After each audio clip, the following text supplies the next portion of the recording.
महादेव के चरणों में कोटि कोटि प्रणाम है, माँ जगदम्बे के चरणों में कोटि कोटि प्रणाम है, शिव और शक्ति की साधना को कोटि कोटि प्रणाम है। ये जो कथा है ना, हमें बहुत कुछ सिखाती है जीवन में। एक परिवार का पालन पोषण कैसे किया जाता है, क्योंकि जिंदगी में यदि परिवार सुख शांति समृद्धि से है तो आप जीवन आनंदमय है, आनंदमय है। आनंद मतलब कृष्ण गोविंद की कृपा है उस परिवार पे। उस परिवार पे बहुत बड़ी कृपा है जिसपे शिव और शक्ति का समायोजन है। इसलिए कहा गया है अपने परिवार की देखभाल बहुत अच्छी तरीके से करनी चाहिए। परिवार के बाद आता है अपने समाज की, अपने समाज के प्रति अपने दायित्वों का निर्वाह हर पल हर क्षण करना चाहिए। परिवार के बाद आता है समाज का, समाज के बाद हमारी दिशा बढ़ती जाती है, दिशा बढ़ती जाती है और देश की सुरक्षा की बात आती है। देश के प्रति हमारे जो कर्तव्य है उनका भी पालन हमें श्रद्धा और निष्ठा से करना चाहिए। यही शिव और शक्ति का मिलन सिखाता है। शिव और शक्ति की कृपा तभी प्राप्त होती है जब हम अच्छे से परिवार को समझ पाते हैं। और इस संसार में ऐसा कोई परिवार नहीं है जो वो शिव और शक्ति जैसा पूर्ण परिवार हो। पूर्ण है ये मेरे भोले शिव शंकर, जिनका एक ही काम है शिव। मेरे एक ही काम है मेरे विष्णु की साधना करना, मेरे विष्णु की साधना करना हर पल हर क्षण। उन्होंने कहा है जितने वेद पुराण है सबको मैं बहा देता हूँ, सब ले जाइए। अब मुझे दो ही नाम दे दीजिए, दो अक्षर का नाम दे दीजिए, राम। वो राममय हो गए हैं।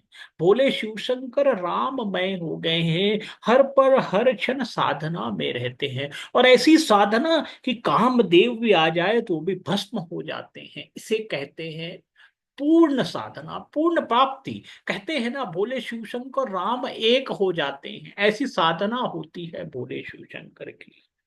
माँ पार्वती का जन्म होता है, हिमालय की पुत्री है, हिमालय की पुत्री है पार्वती, जिन्होंने शिव को प्राप्त करने की कठिन तपस्या की है, बहुत कठिन तपस्या की है, कई हजारों बरस तक तपस्या की है।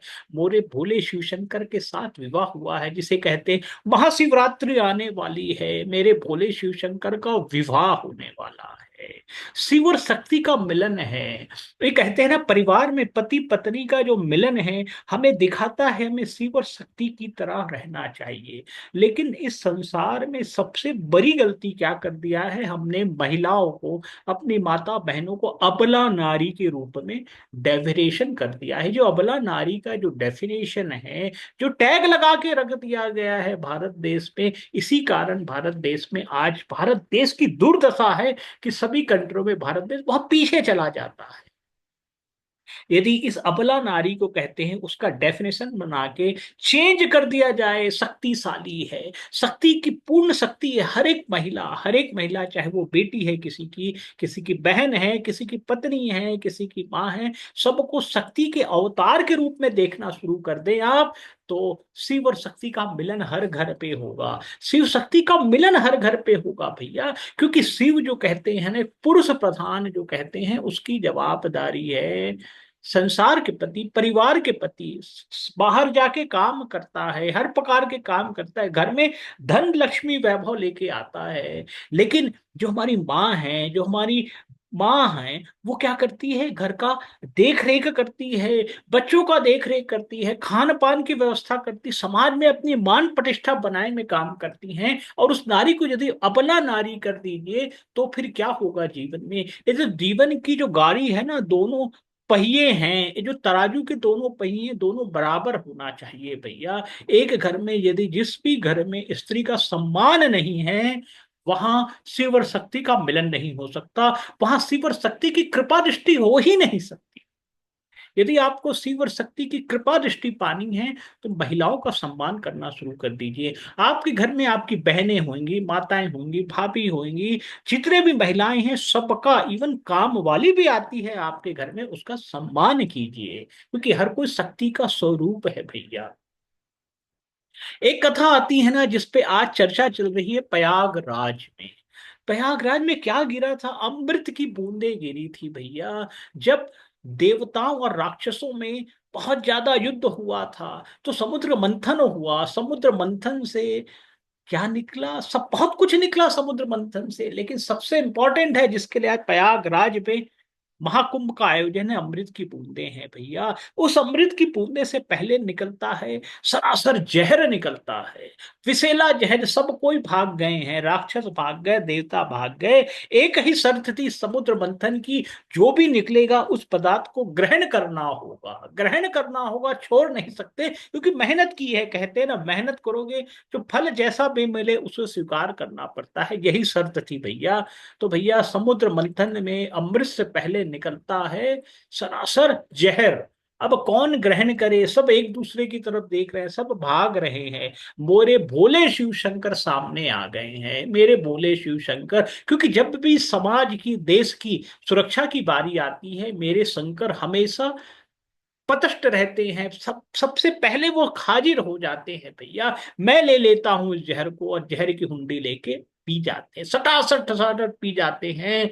पार्वती मैया को आभास हो जाता है, मेरे भोले, मेरे पति देव ने ग्रहण कर लिया है जहर। दुनिया को पाप से बचाने के लिए, दुनिया को जहर से बचाने के लिए इन्होंने खुद को जहर ग्रहण कर लिया है। कहते हैं ना, परिवार के जो मुखिया होते हैं, अपने परिवार की रक्षा करने के लिए जितने भी प्रकार के उनको जहर है सब पी जाते हैं। यही हर मानव का धर्म है, यही मनुष्य का, यही पुरुषों का धर्म होता है, यही पुरुष धर्म। कहते हैं ना, भोले शिव शंकर दिखाते हैं पुरुषों को कैसे जीवन जीना चाहिए। परिवार पे कुछ भी प्रॉब्लम आई, अपने शोल्डर पे, अपने कंधे पे, अपने छाती पे ले लेते हैं। 56 इंच की छाती दिखाने के लिए नहीं होती। परिवार में कोई मुसीबत आ जाए, उसे एक पल पे लेने की होती है। मेरे भोले शिव शंकर दिखाते हैं जहर को ग्रहण कर लिया है। पार्वती मैया समझ गई है, कुछ गड़बड़ ना हो जाए, पहुंच जाती है शिव शंकर के, और गले से नीचे उतरने से पहले अपनी शक्ति का प्रयोग करती है, क्योंकि वो माँ जगत जननी है, पूरे संसार का पालनहार करती है।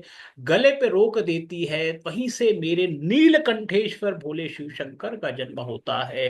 बोलो नीलकंठेश्वर महाराज की जय हो, भोले शिव शंकर की जय हो। वहां इसी को कहते हैं शिव और शक्ति का मिलन। हर यदि महिला आज अबला नारी ना हो कि शक्ति की प्रधान रहे, तो आज समझ सकते हैं पति देव वे पुरुषों पे जो भी तकलीफ आती है उसको शक्ति किस तरीके से सॉल्यूशन ला सकती है, किस तरीके से वो प्रॉब्लम का सॉल्यूशन लेके आ सकती है। क्योंकि शक्ति में बहुत ताकत है भैया। जो भी महिलाएं हैं इनमें बहुत ताकत है। उनके ताकत को कभी कम मत आका करो, कभी भी दुर्बल मत समझा करो। घर में जितनी भी मुसीबत आएंगी ना, उनका हर चीज का उनके पास सॉल्यूशन है। घर में माता बहनों भाभीियों का सबका खूब सम्मान करो, खूब सम्मान करो। मेरे शिव शंकर और शक्ति की कृपा हर पल हर क्षण बहुत बरसेगी भैया। इतनी बरसेगी, धन धान्य की कृपा बनी रहेगी। क्योंकि मेरे भोले शिव शंकर उपासना करते हैं मेरे विष्णु की, मेरे कृष्ण की, मेरे गोविंद की, और धन लक्ष्मी उनके चरण दबाती है भैया। इसलिए कहते हैं भोले शिव शंकर और शक्ति की उपासना का बड़ा महत्व है। ये परिवार को आगे बढ़ाता है, परिवार में सुख शांति समृद्धि लेके आता है, और परिवार में कृपा कवच हर पल हर क्षण बनी रहती है। घर में हमेशा माँ बाप, माँ बहनों का सम्मान कीजिए, तभी कृपा कवच मिल पाएगा। वरना ये मत समझ लीजिए कि माँ बहनों को आप बेइज्जत कर रहे हैं और भोले शिव शंकर की कृपा बनी रहेगी। ना ना ना, मेरे भोले शिव शंकर उस जल को स्वीकार नहीं करते जिस घर में शक्ति की उपासना, शक्ति की पूजा नहीं की जाती, शक्ति की इज्जत नहीं की जाती। उस घर से बोले भोले शिव शंकर चले जाते हैं, रूठ के चले जाते हैं, और भोले शिव शंकर चले जाते हैं, कृष्ण कृपा चली जाती है, सारी रक्षा कवच चली जाती है, और वो परिवार दरिद्र परिवार हो जाता है। हमेशा ध्यान रखिएगा, माँ बहनों का बहुत आदर कीजिए। घर में जो काम वाली आ रही है उनका भी आदर कीजिए, सम्मान कीजिए। समय समय पे उनकी तबीयत कैसी है पूछा करें, उनकी जो जरूरत की चीजें हैं उनको पूरा किया करें। ये आपको भगवान ने दिया है, तो माँ बहनों का सम्मान कीजिए, इज्जत कीजिए। शिव और शक्ति की कृपा कवच हर पल हर क्षण बनी रहेगी। जय जय श्री कृष्णा, जय जय श्री राधे, वृंदावन धाम की जय हो, राधा रानी की जय हो।